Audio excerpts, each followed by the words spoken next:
You might think that you know Japan, but this video could prove otherwise. In a country known for its high-tech cities and neon lights, there's a place so far removed from it all, it feels forgotten in time. Deep in the mountains of Shikoku Island lies the Iya Valley, a remote region so isolated that roads only reached it in the late 20th century. It's beautiful, but also strange. Peaceful, yet undeniably eerie. We came here with no plan, but an idea to see the Japan of the past. And what we found is not what we expected.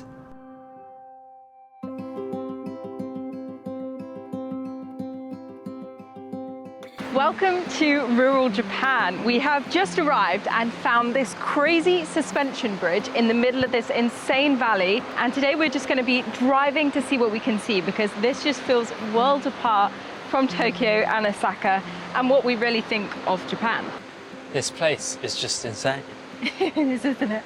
The area we are heading to right now is one of the most remotest regions of Japan, or that's what they say. And so the only way to actually really get there is by car. There's no Shinkansen, I don't think. Maybe there's a bus or two, but we have rented a little cube car over there.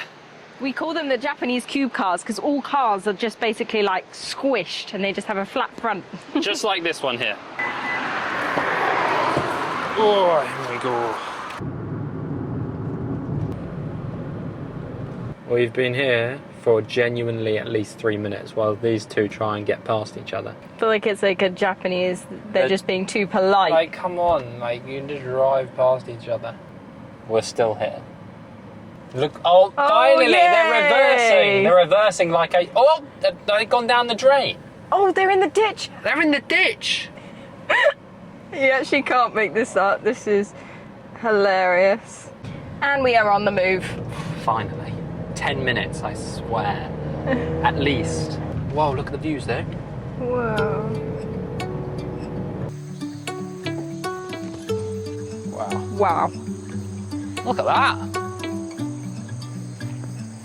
Look at these two cute little seats. I feel like it's two Japanese grandpas and grandmas sit here and... I'd drink some green tea or something while sitting here. Yeah. There is definitely people whitewater rafting down there, and I feel like, are you right? You're being eaten by insects? Is that a mosquito? I don't know. Anyway, I really want to try and go whitewater rafting because I've never done it and it looks cool. And it'll be safe because we're in Japan. Oh, that's a big thing. What is that? Bit of an insect. You all right? Yeah. I don't know if you see, but there's a train down there. This sounds like an old train, not like the modern ones. There's not a Shinkansen, is it? I found this local restaurant online, but it looks incredibly cute. We've got a watermill. How peaceful is that? In we go. Oh. Wow. This is so cute. Ah, thank you. Our food has just arrived and mine looks so good. So this is the Iya soba noodles and I've got it with wild vegetables. So there's like mushrooms on it and maybe a bit of tofu. And then I've also got some extra tofu here. And I think she said this was like made with yams. It looks interesting. So I've got the Iya cold soba noodles. Soba noodles are like buckwheat noodles, and Iya is actually the area we're in. Look at this, I've got some tempura. I think this is a nettle. Like, look at that. And then, yeah, I've got to mix in these bits into this cold noodles. That food was definitely interesting and quite unique. My soba noodles had this like sticky, slimy kind of consistency, and it was a little bit off-putting, but the actual taste was really nice. I think, to be honest, mine might have been better than yours because I went for like the hot noodles. So it was just like a hot broth. Had so many like mushrooms in and wild vegetables, and it was quite good. Because we're going to such a rural area, this is going to be the last convenience store. So we are stocking up on some essential supplies. Should we get some coffee? Okay, we've got our essential supplies and we're ready to carry on the road trip. Crossing the river onto the other side of the Iya Valley. Look how cute these little towns are. Also how narrow the road is. These streets look like they're I don't know, all the way back in like the 60s or 70s. Like, look at these houses. It does feel older here. I've never met such polite drivers. Every time you go past them, they bow at you. I'm bowing back now because it's not just in like when you're driving, but bowing is considered very what's the word? Polite. Polite. We've also just found this button, and it doesn't do anything apart from this. I think this is the best sound I've ever heard a car make.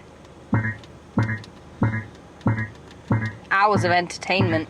We just thought we'd stop off and walk through this town. The reason the Iya Valley is quite unique is because up until the late 20th century, there was no roads accessing this part. So to get over these big mountains was very hard. So it's actually been very isolated historically. In parts of the Iya Valley, roads didn't reach some villages until the 1990s. Cut off for centuries, people have built a way of life entirely on their own. It's said that in the 12th century, defeated samurais came here to hide, and many never left. I think this is the perfect example of why they have cubed cars in Japan. Like, if it wasn't this flat at the front, there's no way it would fit in that garage. No way. But thanks to the cubeness and the flat front, it does. That's such efficient space, isn't it? It's literally flat. So unaerodynamic. You want anything? Yes. Oh yeah. Ooh. I never normally use vending machines. It's just, I use them in Japan just because it's Japan. They're cooler in Japan. The water is so still. Yeah, it's suddenly like almost stagnant here. This is cool. Yeah, it's like an old shrine or something. It's so weird here though because there is no one about. It's like this village is deserted and it was only, you know, in use maybe 20, 30, maybe more years ago. But it's still in like such good condition. But there is no one about. Everything's shut. We're now driving up this very thin, winding, one-way road, and this is actually known as Route 32 in Japan. And basically it's the road that takes you deeper into the Iya Valley. Just pulled into this little lay-by with this view. It's just, to me, it's just amazing how green and all these different shades of green there are. We should have bought a picnic to have here. This is amazing. We've just come to one of the highest points on the route, and this is the peeing boy statue. Here we go. And it is literally a boy peeing. So the reason why there is a statue of this is apparently local children used to pee off the rocks to show their bravery. I don't know how true it is, but they made a statue out of it, and it's quite funny. Beautiful. And there's a little plaque saying it was made in 1968. Oh.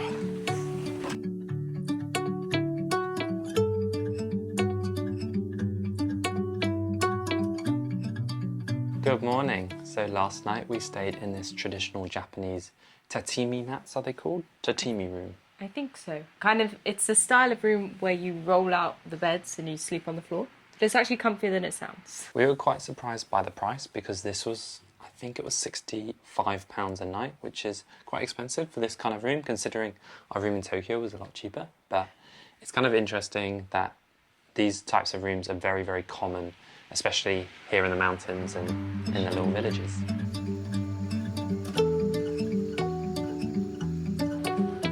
We are heading down to what is supposed to be a vine bridge. It's a bridge made out of vines, so quite literally just like vines from the trees and stuff they use to craft it. That's pretty crazy. Yeah. Let's go have a look. You're going the wrong way though. Oh, okay.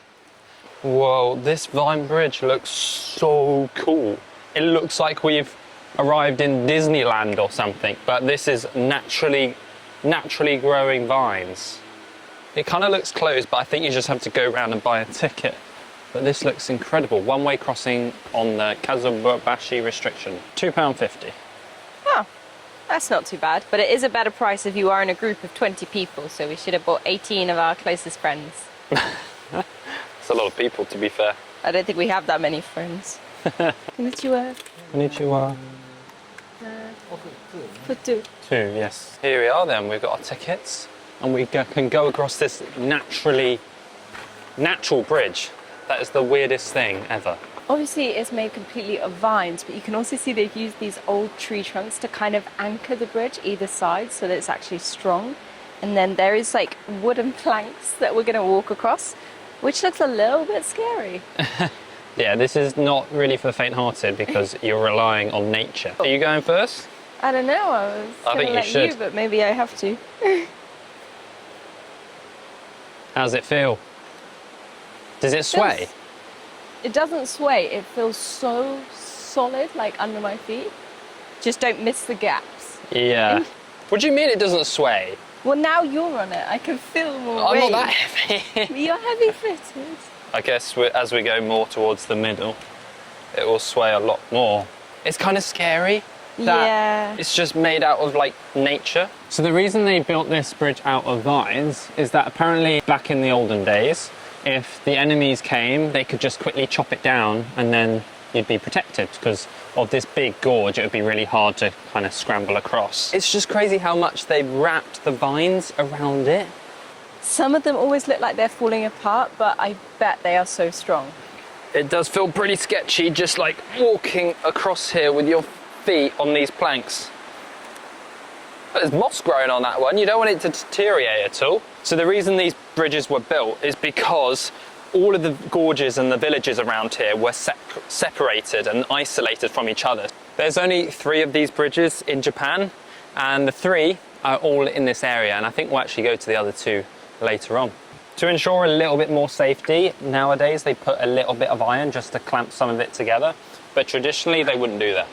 So they could cut it off. What a fairy tale. It generally feels like something that is made up, but is actually real. So cool, look out of Tarzan or Indiana Jones or something like that. Look at the colour of the water, it's magical. Magical, right?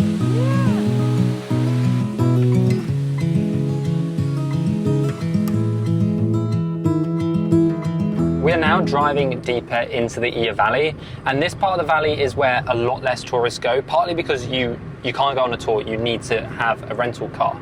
So already we're seeing far less cars on the road. There's these abandoned vehicles which look like haven't moved in like 10 years. This is almost creepy around here. Where are we going? I don't know. Oh, there's an edge. Blimey, a little bit weird, isn't it? We arrived to a small, seemingly empty village, and it turns out this small little house represents how people lived in 1901, before this area was joined up with the rest of Japan. This is a house for a wealthier family, showing where they cooked, slept, and stored food.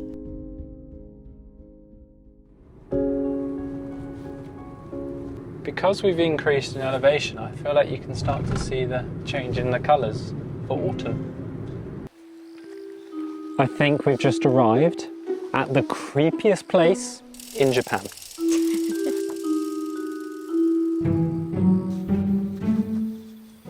So this village may look like your average abandoned village in this part of Japan.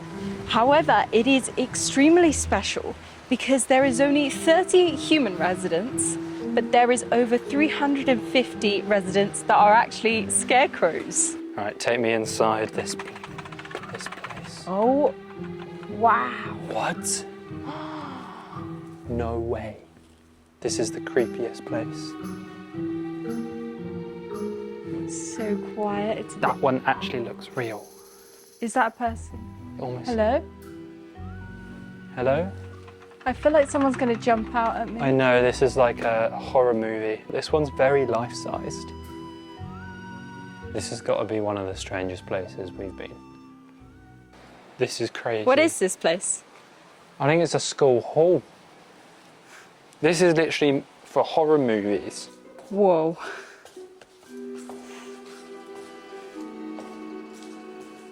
I do feel like I'm in a horror movie. It's just the fact that I feel like a real human could just be hiding under one of these. By now, you might be wondering why there's so many scarecrows here, and the story is pretty interesting. As younger people moved out the villages to the cities, an older generation passed. The village was left virtually empty, till one woman decided to bring them back in her own way. She started making life-size scarecrows that looked just like her family and old neighbours. One by one, she placed them around the village, quietly filling the empty space with familiar faces. Now Nagoro is known as the Scarecrow Village, a haunting but beautiful reminder of a once lively community, kept alive through her handmade memories. So as you can see here, you've got Mr. Don. Over here you've got Joe. And then you've got Luke. I guess everyone's moved out now and they just don't need these buildings. Like they don't need a school because there's no one here. It's just an empty village full of over 300 scarecrows. We have some construction workers here. I wonder what this little gathering's for. I know. They're all chilling out by the firewood by the looks of it. Me and my best friends just chilling out here. Does freak me out. It's not just this village in Japan which has lost a lot of its residents. All throughout Japan, it is a massively aging population. And so people in the villages who used to do farming are moving into the cities and the younger people are moving out. And obviously the older people eventually pass away. So villages like this in Japan are becoming a lot more empty. But it is very interesting what this place has done to feel like it's still being occupied. I think I've seen enough scarecrows for one day. Me too. Bye, scarecrows. Well, I can safely say that I'm not going to forget that experience anytime soon. Was one of a kind. What did you think of the scarecrows? Creepy, but kind of sad that, you know, these beautiful little villages in the mountains are actually getting abandoned. Very cool art piece, though. Hey, look at me, man, what I've become.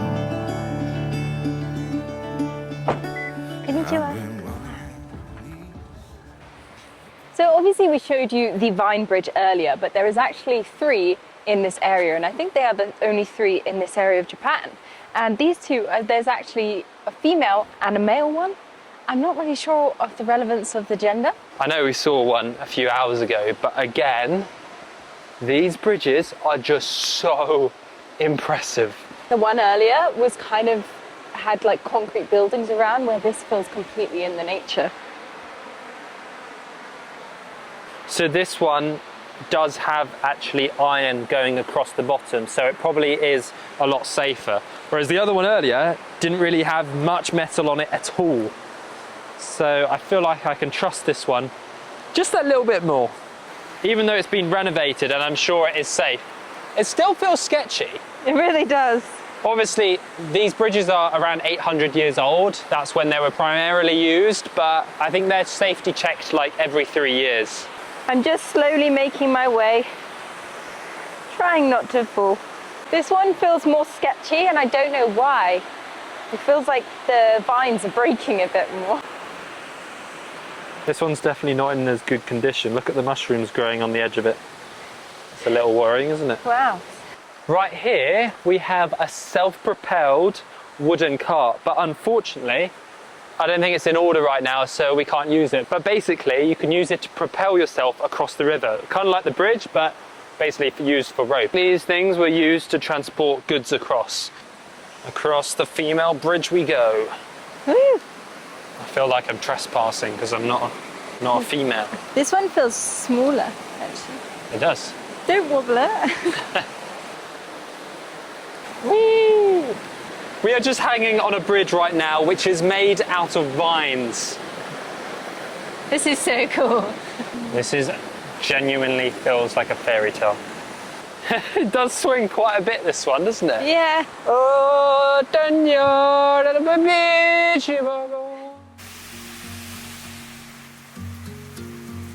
The next morning, the weather was not on our side. As it poured down with rain, we drove to a new area where we came across something interesting on Google Maps. I guess it's this way. Well, I can't read anything. Probably says waterfall. I have absolutely no idea where we're going. Although the weather this morning is amazing because it rained. It's like, whoa! Do you see that butterfly? Whoa! That was pretty. It's huge. But the weather this morning is like super misty because it rained, so it feels like a proper like rainforest almost. It's quite cool. I just saw like a red frog. Normally they're the poisonous ones. Whoa, he's gone. It's a waterfall. It looks amazing. I found this waterfall on Google Maps and it looked cool, so I thought we'd come here because I think a waterfall is a good place to come when it's raining because Doesn't matter as much. Look at that. Look at how beautiful the water is. I can't believe we had this all to ourselves as well. I think there is just loads of these beautiful waterfall pools on this island. The sun has just come out and it's now in the light. Look at it. It looks so incredible. If you know us, you know we love a wild swim. And since there's no one else here, I think this is a perfect time to get in the water because it looks so beautiful. It's a little bit nippy as it has rained today, but I think it's all right. What do you think? It's feeling a little chilly, but I know I've done colder before, so we're gonna go for it. We've done way colder before.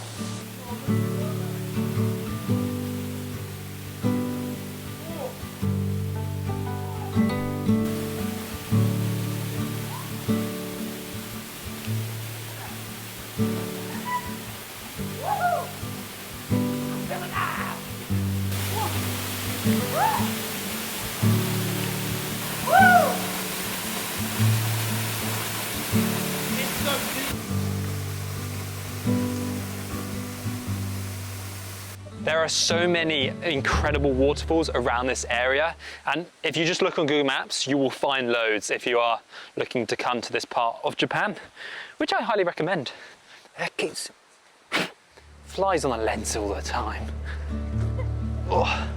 After spending 3 days in this remote region of Japan, we completely fell in love with the feeling of exploring and seeing where we'd end up, letting our curiosity lead the way. We discovered the beauty, the weirdness, and even the slightly creepy side of this untouched island.